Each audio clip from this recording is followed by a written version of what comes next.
Alright, what's up YouTube, Incomport here. I've been looking for a way to reincorporate a lot of the old OCG content that I used to bring to you guys. For now, we're going to be combining the 3 weekly deck profiles into one, kind of as a snapshot for the meta. So we'll be doing these once a week, giving you guys a little bit of a, I guess a little sneak peek of the OCG. Obviously, you guys can check out more deck lists down below in the description for the official weekly link from the organization. And I'll leave the YDK files down below as well for these. That way you guys can download them and give them a shot. So, the first deck that you're going to be looking at here is the Magician Zoodiac. Now, I'm not 100% sure about how your general combos and things like that are going to be forming for this. I spent a few hours the other night watching a lot of the OCG channels and kind of learning a lot of things. Zoo post Maximum Crisis is pretty insane. Obviously, Japan is 2 structure decks and a set ahead of us now. They used to be 2 sets ahead of us and 3 structure decks, but we've recently caught up with them. So this is the version for Magicians. So we'll go through the standard deck profile and then we'll discuss it, and then we'll move on to the next 2 list. So Dragoons of Draconia being featured in this deck. Actually, I love Dragoons as a card. Now that we finally reached post-crisis in America. The fact that this is a searchable low scale at any point in the game, also giving you access to search for your vanilla monsters. It has no real utility in this because pretty much everything isn't an effect monster besides Dragoons himself. But it's a spectacular low scale that's accessible at pretty much every point in the game. Zingaki has been around for quite some time as a one-of. Also, you have a searchable high scale now with King Bear with really no drawbacks. Once returned during the end phase, if this card was activated this turn, you can destroy this card, and if you do, add 1 level 1 7 or higher monster to your hand as either face up in your graveyard or face up in the extra deck or in the graveyard. Nothing too spectacular here. Like I said, it's just a highable or just scale that you can actually search off of Bullhorn. Of course, Oath Dragon, Skull Crobat. For your Zoo Engine, going to be jumping around here. 3 Throwblade, once again, discard and draw. Very important to the deck, especially if you have dead barrages. 2 Wisdom Eye, it's limited for a reason in Japan. They don't want you abusing the extra deck. Of course, triple Iris Magician, being able to count as a spellcaster. It's high scale as well. Triple of the Violet Poison Magician. Once again, gotta love this Fusion Dragon support.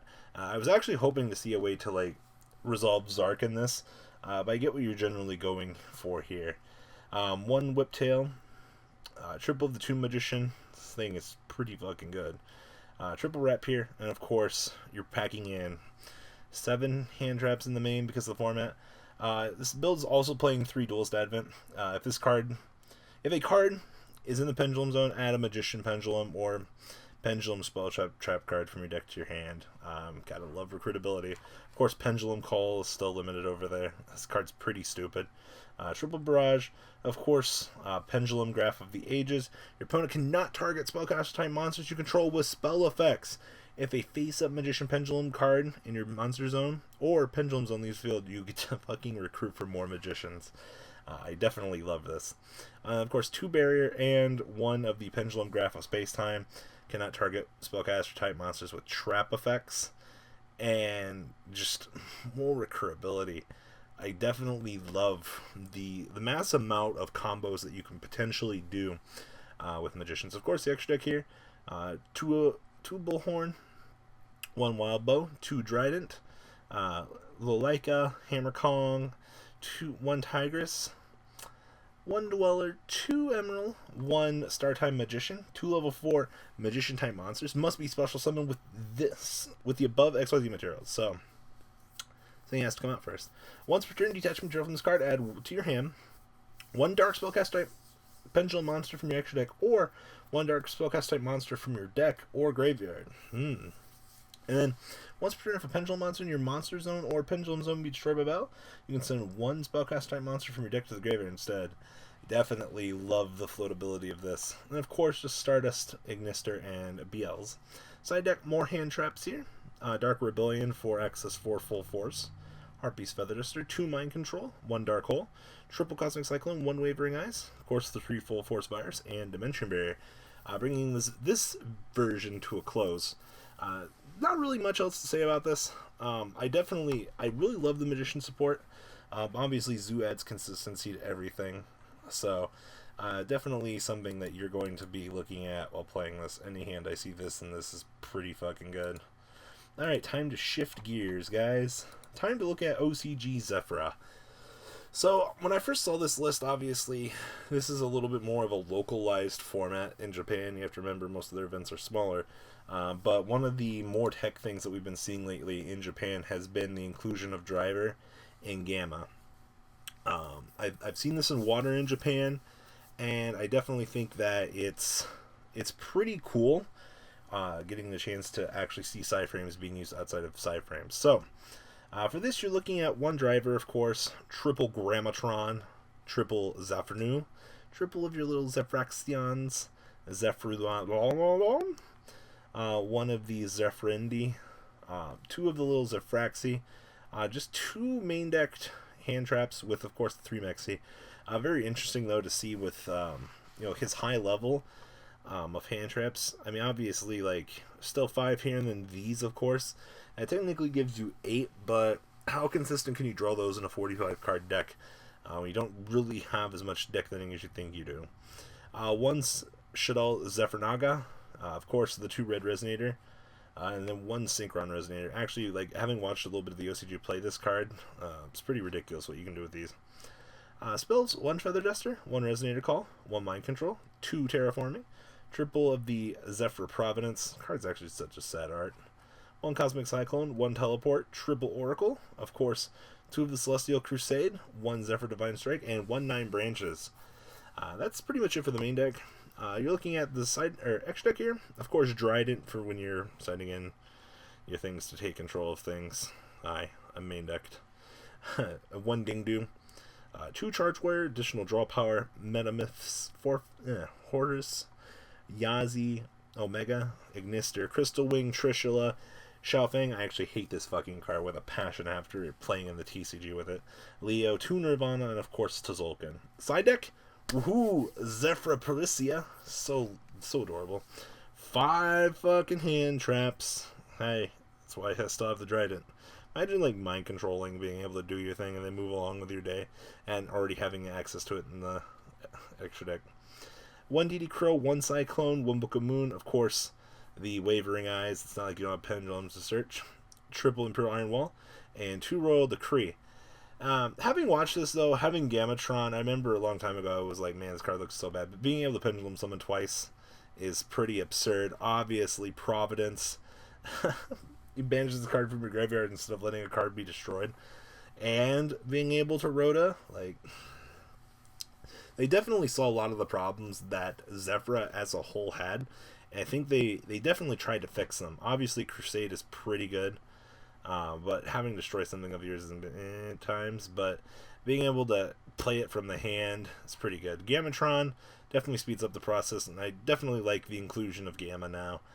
For the additional stoppability that this deck really needed, per se. And, alright, last but not least, this is the boring side of it. Kaiju Zoo from Japan. Now, for the one guy, it's like 8 minutes into this video, Robbie, and now you're going to show me the least uninteresting deck? Yes.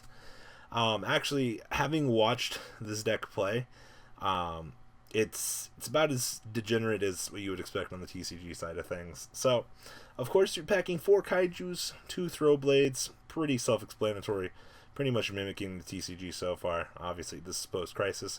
3 Whiptail, 3 Ram, 3 Rat Pier, of course, 2 of each of the hand traps, and 3 Mexi.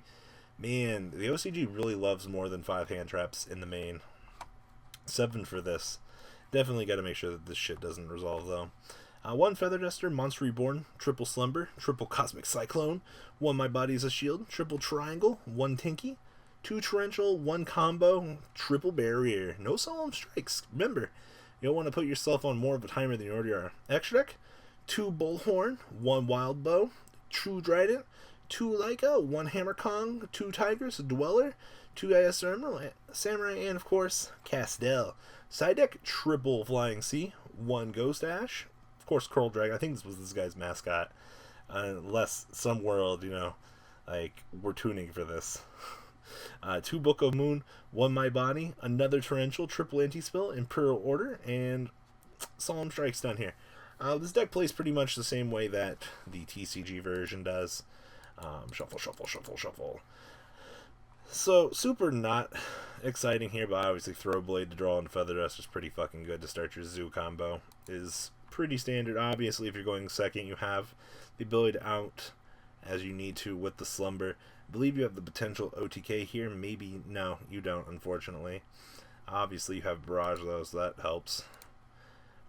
3 Ram opening hand. This is pretty good. I'll accept that. But what is the general mentality of a Zoo player going forward?